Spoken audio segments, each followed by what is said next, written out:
Good day and welcome to the Micro Focus Cyber Resilience episode 2 of our 6-part series.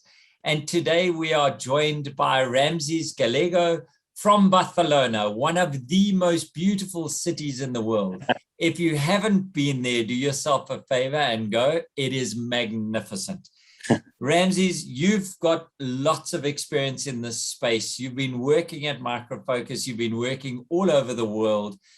I want to ask you, how did you arrive at this position in CyberRes? What brought you here over the years in a summary version?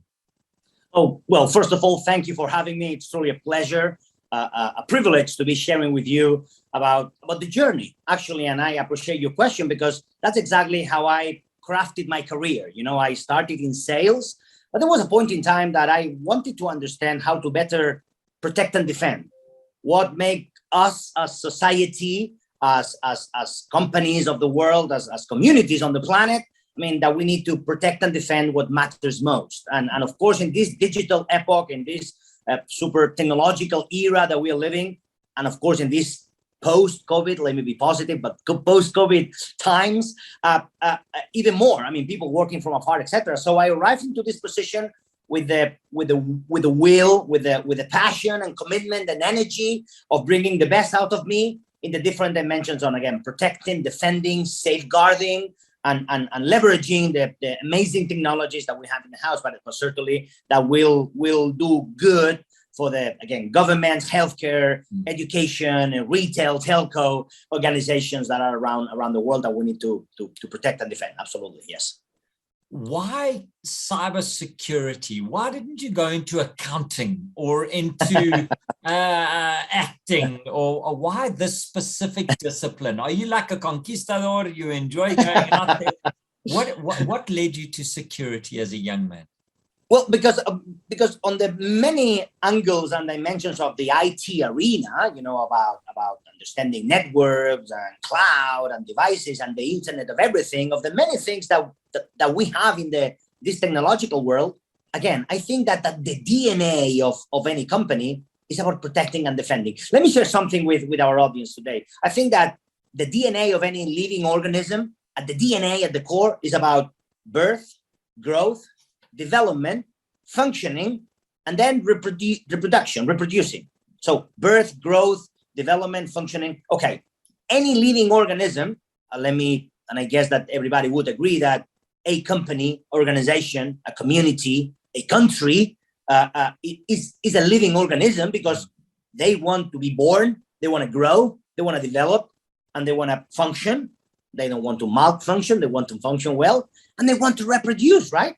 I'm talking about the for-profit businesses and the non-for-profit businesses. They want to reproduce, make it bigger, larger, wider, stronger, right? Okay, so protecting and defending, safeguarding what matters most, it is critical, it's fundamental for those functions. So any living organism, a part of those thing dimensions, you need to survive, you need to enhance, you need to strengthen your posture with life in the universe, right? And in the digital times, protecting and defending, again, on cybersecurity, cyber resiliency, the capacity to endure. The dictionary says that being resilient is the capacity to resist no matter what. So I think that's super important. That drove me into all of those beautiful dimensions on cybersecurity, cyber resiliency, protecting, defending, accountability, and I can go for days on this answer. But back to you. But that what drove me. You know, the passion and the obsession, if I can use this word, but the obsession, the positive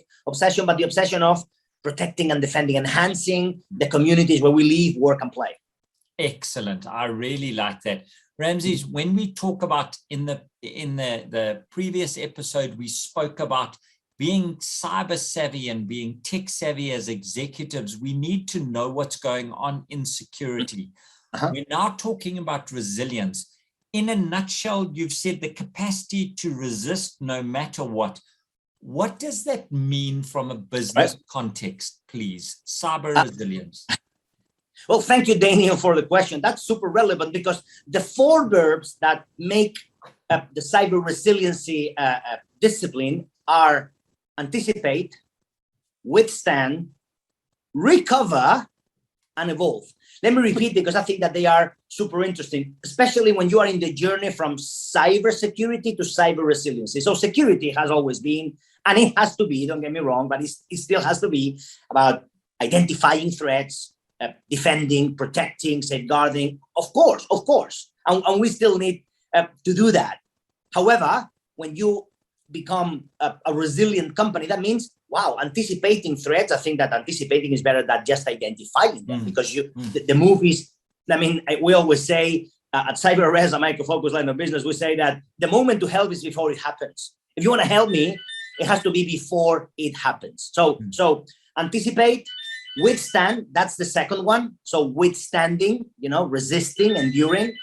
Then the third one is recovering. And I think that everybody will understand in this COVID-19 or post-COVID-19 time, recovering, the holy discipline of being back to normal, being back to an optimal state. So recovering is the third one. And last but not least, the fourth one is evolving to a next state, to a desired state, to the first version of ourselves, again, as communities, organizations, businesses of the world. So the resiliency aspect, the capacity to endure, the capacity to resist, brings up a wealth of, I would say, another business angles and technological dimensions, yes, but business angles. We always say business first, business first, business first. Okay. So anticipate, withstand, recover, and evolve. And I think that that's the universe of things within those verbs that complete and complement, to my eyes, the holy discipline of cybersecurity. Again, protecting the network, protecting people, of course, protecting processes, protecting servers and clouds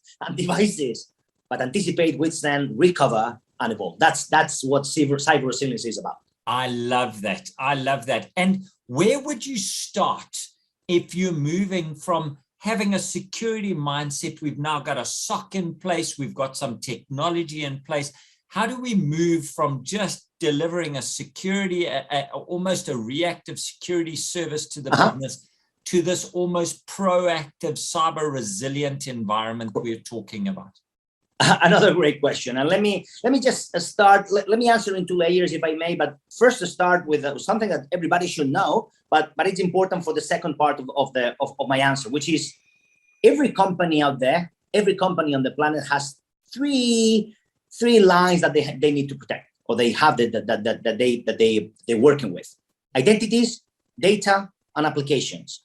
It's a very simple, not simplistic, yet very simple and powerful on the way a way of seeing how companies are. So people, data, and then applications that host that data. It is important to note, Daniel, at this time, that we believe that we call it data protection, while we in reality means information protection. I mean, different nuggets of data in aggregated fashion, they become information, right? Meaning, but okay, identities, they become knowledge and power.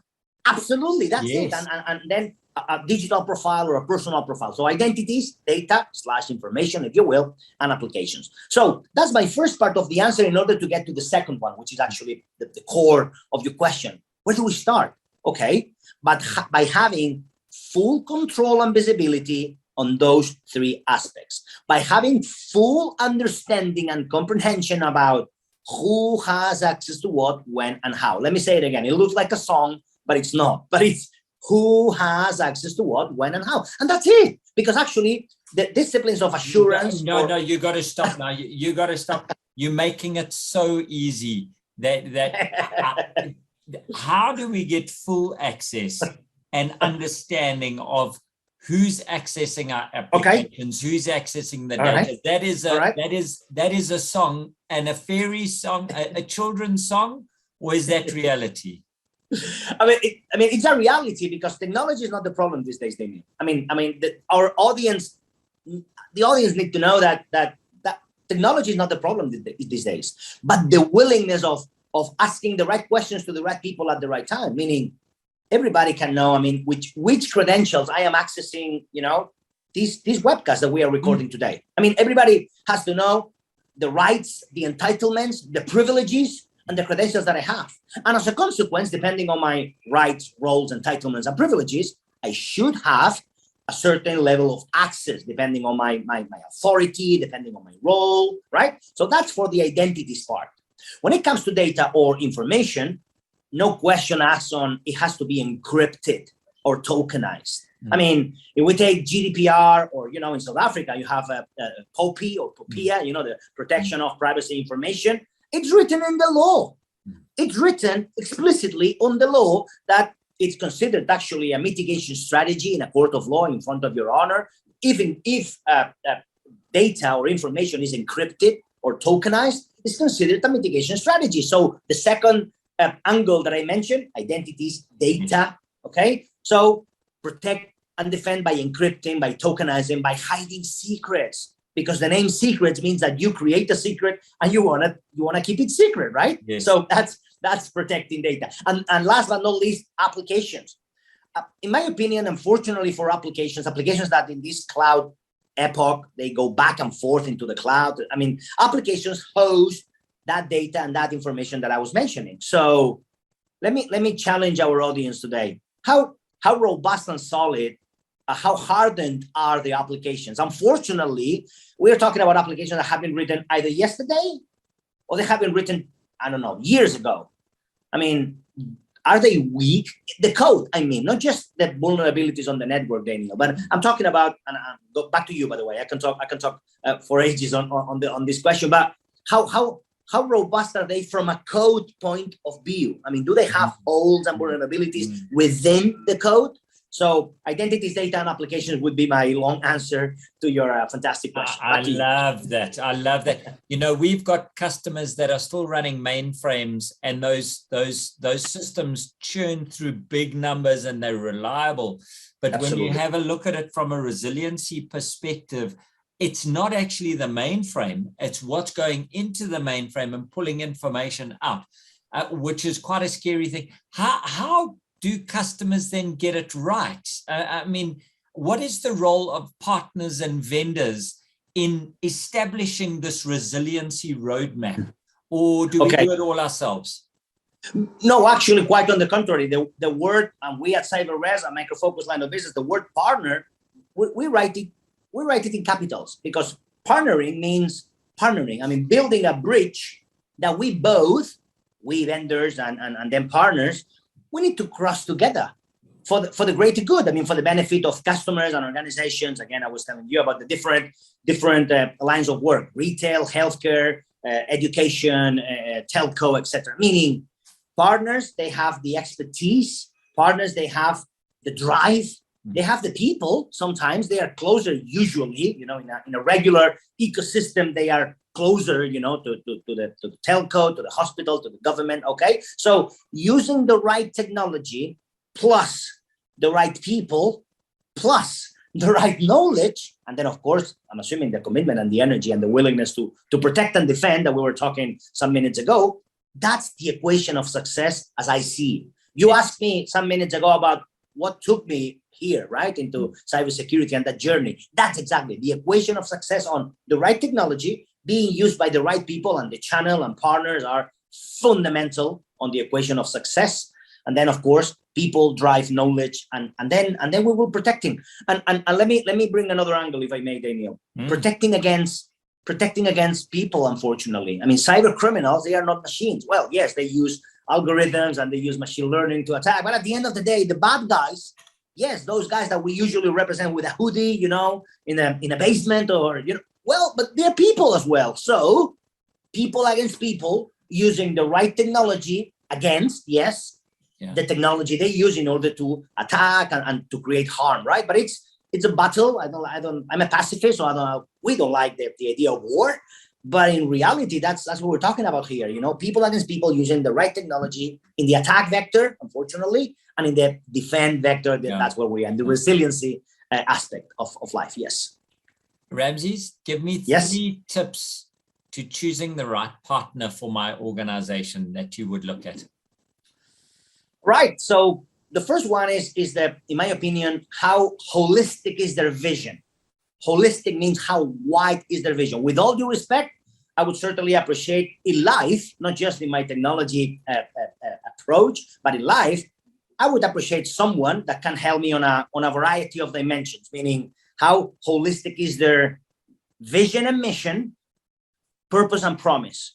Let me say it again, because this is super cool, I guess. So having a vision and a mission is great. I appreciate it. My partners in life, the banks I am dealing with as a human being, as a father, or the school that my kids go. I mean, I appreciate their vision and mission, but I appreciate purpose and promise. And in these digital times, having not just the right technology, but the purpose and the promise. A second thing is, again, the wider of the vision. I said identities, data, and applications. So someone who can look me into the eyes as I'm looking straight into the camera now, and we can have a conversation about roles, entitlements, control, visibility, assurance, effectiveness, efficiency, credentials.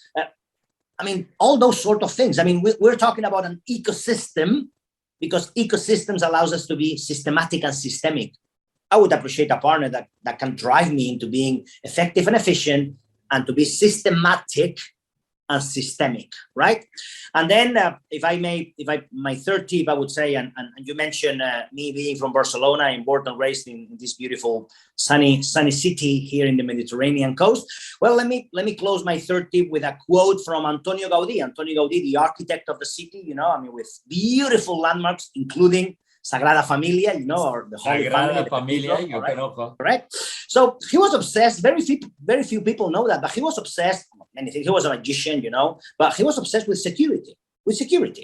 And he left us with an interesting quote. And going back to nature, going back to the origin, going back to the beginning. So, being a Barcelona born, I think that one of the quotes from Mr. Gaudí fits very well as my third tip, which is, if you want to be original, originality consists in returning to the origin. And 15 minutes ago, I was mentioning the DNA, right? In this beautiful conversation with you about the DNA and being born and develop and function or on growth. So if you want to be original in cybersecurity, in cyber resiliency, going back to the origin. Originality consists in going back to the origin. And the origin, protection, defense, anticipate, withstand, recover, and evolve. That's my I love coming back to that. I think I've got my snippet for this podcast. As an aside, Ramsés, how do you explain to your mother what you do for companies? Well, I think that what I try to when I go to schools, and I do a lot of as the skies are open again, it looks like I'm traveling. I'm going back to traveling and going above the clouds. I usually say that I work in a company, CyberRes, a micro-focused line of business that has, in my opinion, the greatest technology on the planet in order to protect and defend companies or the societies that we live in. I mean, we go against cyber criminals. We try to get the bad guys, but not from a police enforcement way, but from a technological way, in order to understand their next move, to anticipate, to withstand, to recover, and to evolve. That's what I do for a living. Have you got that as a tattoo on your arm? I really I can show it to you. No. It's a family podcast. I'm going to ask you two more off-piste questions. All right, let's go. Yeah. Where do you self-educate? Because you can't only be focused. So where do you suggest, what are your areas where we can learn more about cyber resilience and can stay ahead of the game and become an expert like you? Well, thank you for the comment. But I mean, there are a universe of information around. You mentioned partners, podcast, book, or exactly. There are podcasts available on cybersecurity and cyber resiliency. There are very good white papers. Each country out there has their own, data protection authority in their own language, in Spanish in my case, but certainly in English in your case. But so the authorities of each country, the data protection authorities, they have very good, free, of course, easy to read white papers on protection, on privacy, the holy discipline of privacy, governance. So the governance of the enterprise IT. So the authorities of each country are good. The partners that you mentioned, and I'm thinking about consultancies around, and I'm not going to mention anyone, but all of them, because they produce very good deliverables. And last but not least, organizations, non-for-profit organizations, as ISACA, for instance. I've been international vice president at the board of directors worldwide of ISACA, or ISC2 Square. And there are many, the SANS Institute. So I would play in three in three layers in here, government and the data protection authorities of each country, then consultancies, partners, the channel, they produce very good deliverables out there for free. And last but not least, non-for-profit associations that actually they have task forces and teams of people, of an army of people writing and developing things. Again, remember, against the bad guys. So the bad guys are organized. Well, we're the good guys. I'm on the good side. So we need to be organized as well, and then produce material for those people to read that you were mentioning. Yeah, absolutely. Mm-hmm. Ramses, that's amazing. What do you think is the most common misconception about cyber resilience? What do you think people get wrong? Well, if I may answer this with a quote, and then I will explain, or I will elaborate. Daniel, the concept of security is not insecurity, but complacency. Complacency, thinking that we are not a target. Come on, really? Thinking that, who's interested in my information? Even the people that you were mentioning, even families. Who's interested in my information? I'm not a great corporation. I'm not a company. Well, but you have a credit card. And you have information that is super relevant and valuable out there in order to be sold, So complacency is an enemy of security. And another thing is that, which actually is a second derivative of that, which is there's nothing worse than the false sense of security. Thinking that, I'm good. Hey, don't worry, Ramses, I'm okay with the tools and the things that I have deployed, I think that I'm well covered. So really? I enjoy that. Am I allowed to credit this to you? The concept of security is not insecurity, it's complacency. Is that a Ramsés Gallego quote? Well, it's mine. It's the contrary. I said the concept. Well, the concept fits, but what I meant is not only the concept, but the contrary of security is not insecurity. It's people think, okay, that's the antonym. That's the opposite. No, the opposite of security is not just insecurity. It's thinking that I am not a target. I am not interesting for anyone, because cyber criminals, and I'm looking straight into the camera when I'm saying this, they are after you, and they are after your credit cards that you put in the stores and the things that you buy. And there are attacks like they are called man-in-the-middle attacks, and they put, as the name implies, it right in the middle because they want your information, because at the end of the day, that means money some way or the other. Your money, or they sell the information to another party and they are getting paid. So cybercrime, I have an article, Daniel, if I may say so, out there in the internet that the title is super explicit. Cybercrime is crime, period. We call it cyber because it happens to be digital, on the waves or on the cables. But cybercrime is crime. We're talking about money and getting societies at a hold, stopping and harming societies. And that's what we do for a living. And hopefully this conversation that we're having is in the right direction into enhancing and strengthening our security posture as a community, as a region of the world. So if we are talking to our Micro Focus colleagues who are listening to this episode around ECMEA, what one thing do you want them to remember about cyber resilience and the CyberRes area? That there's a shift in perception, that the shift in perception has already started. The journey from cybersecurity to cyber resiliency, the four verbs that I mentioned before: anticipate, withstand, recover, and evolve. That I think that they are visually within in these COVID-19 times. Recover, withstanding. As societies of the world, we have been withstanding for what? 18 months, 20 months, So recovering and then evolving, because the show must go on. We still need to go to schools and go to hospitals and fly again, and the business. So anticipate threats, withstand attacks, recover from breaches if they happen. And if they happen, which is a tragedy, evolve. Lessons learned, learn from your mistakes and then enhance and strengthen your security posture. Protect what matters most: identities, data, and applications, Daniel. Oh, I like how you keep coming back and keep the foundation. You just keep the foundation very clear for us and very solid, which gives us a sense of relief that there isn't chaos that's happening. We can't manage chaos in a security environment. That's correct. If you had to think about pre-COVID to the world that we're in now, and anticipating where we are going to with the relaxation and the world getting into its rhythm again, what do you think are the biggest changes you've seen from a security area, and what are still coming from a security perspective? Well, I honestly think that we will never go back to that previous life in size and in volume. Yes. Okay.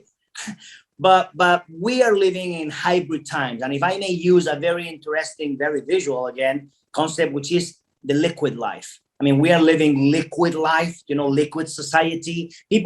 Some people will never go back to their regular offices for greater or for the good or bad, but they will never be back. But they still need the right access to the right applications in order to do a professional job. So we are, some people call it hybrid life. I call it the liquid time. So the liquid life that we are living, and that's important again for societies, for governments, for organizations. We need to adapt and adopt. We need to embrace change. So change, and if I may say this into this answer, Daniel, with your permission, well, change is a constant, isn't it? What a beautiful paradox. It is constant that everything changes. And if COVID-19 showed something about the many tragedies that COVID-19 showed, unfortunately, one is that change is a constant.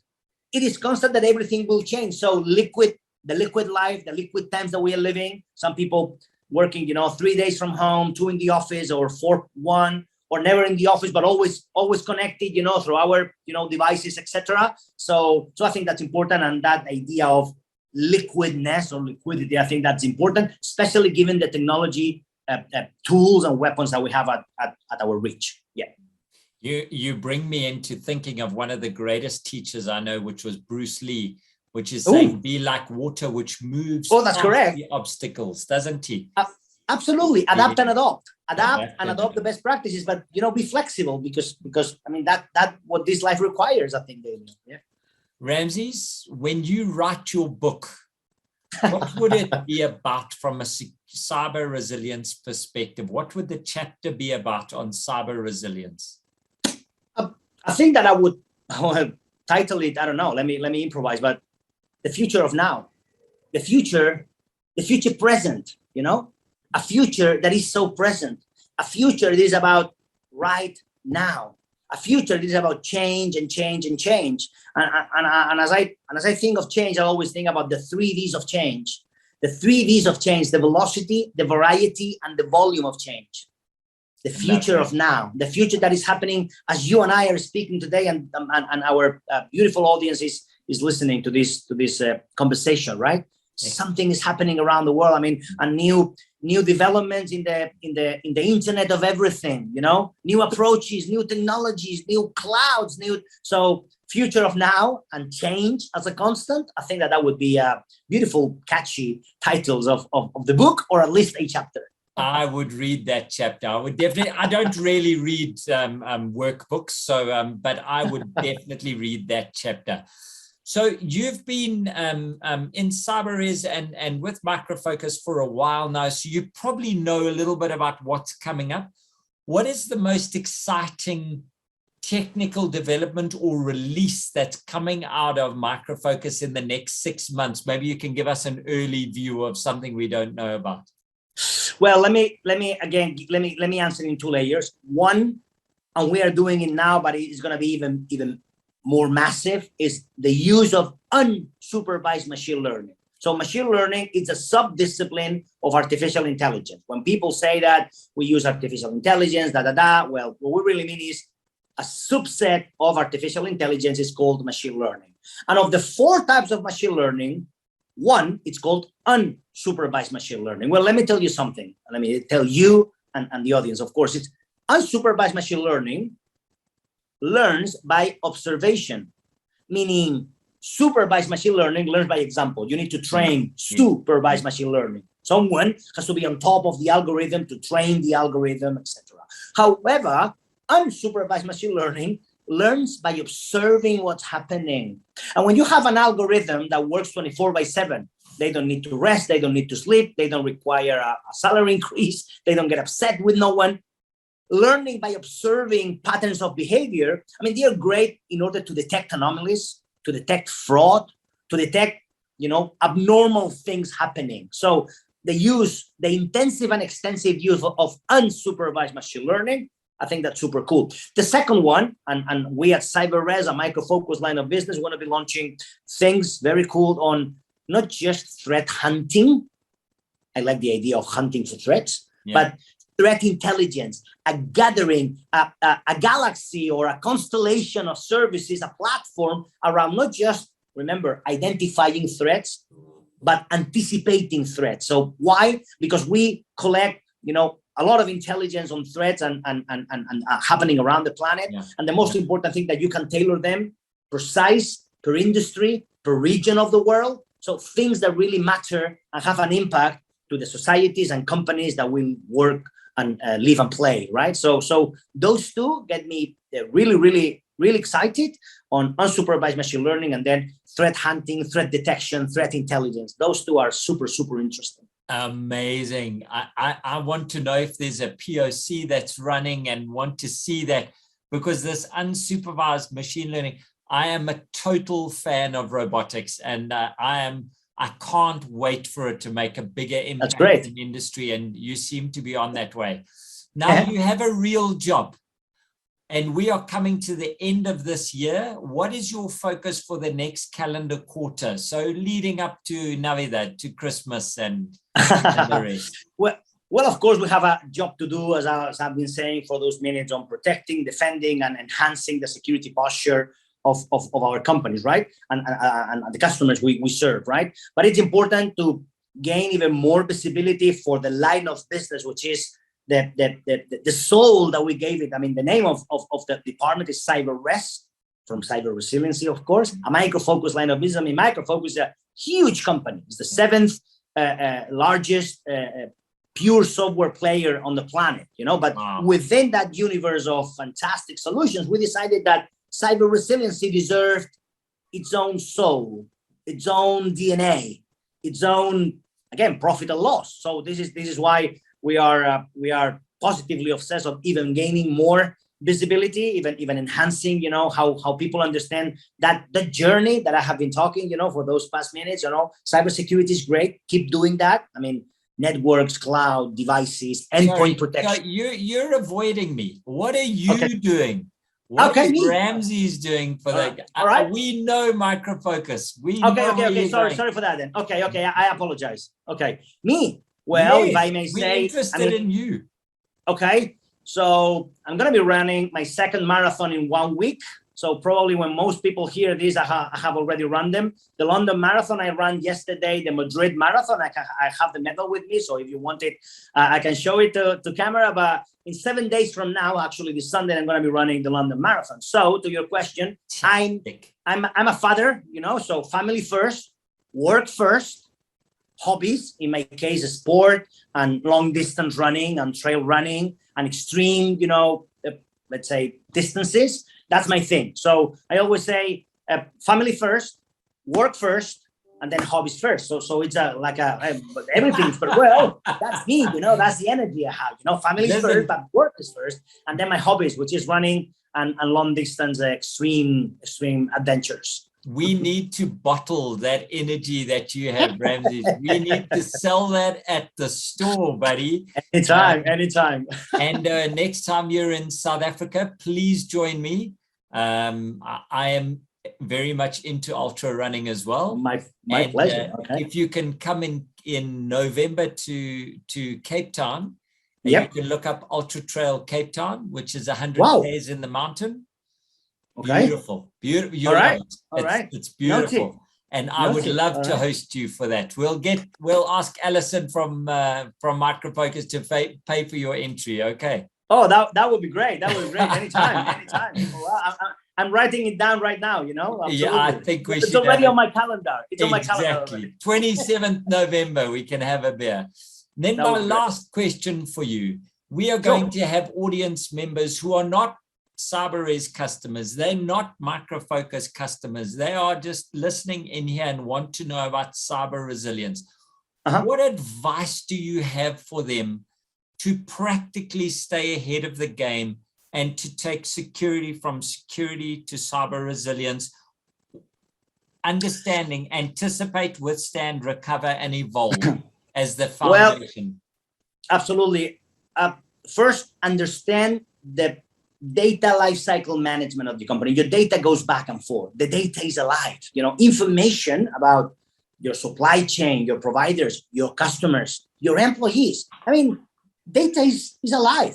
Data is in motion as it moves back and forth the cloud. Data is at rest in your data center, in your devices. Data is in use when it's being actually typed. So data is alive. And I'm inviting our audience today to understand the structured data. The data that you know, but it's also the unstructured data. It's the data, unfortunately, that you don't know. And it exists. It exists in the formats of PowerPoints, of Word documents, of text having been sent through another, cloud service, Dropbox, Box, Slack, Workday, iCloud, Twitter. So understand how data moves back and forth.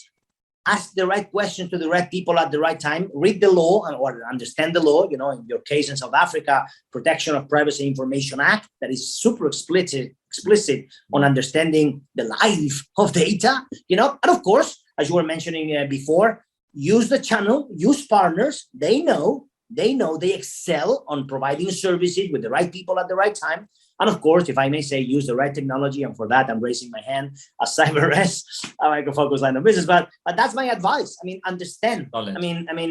Otherwise, that's and I apologize for the strong word, but that's negligency. Meaning, if you start saying, no, I don't care. No, I'm not going to do that. I don't want to know about that. Come on, because cyber criminals are next door. Cyber criminals are at 3 clicks of distance. And while someone would say, no, I'm not interested. No, who's interested on my data? They are. And they are at 3 clicks of distance. Protect identities, protect data, and protect applications. That would be my advice. I've taken it as cyber criminals are 3 clicks away. If you don't mind, I just changed. Absolutely. All yours. All yours. Absolutely. Anytime. Ramsés Gallego, you have been an absolute joy. You have been a ray of sunshine on this Monday afternoon. I wish you all the best for London.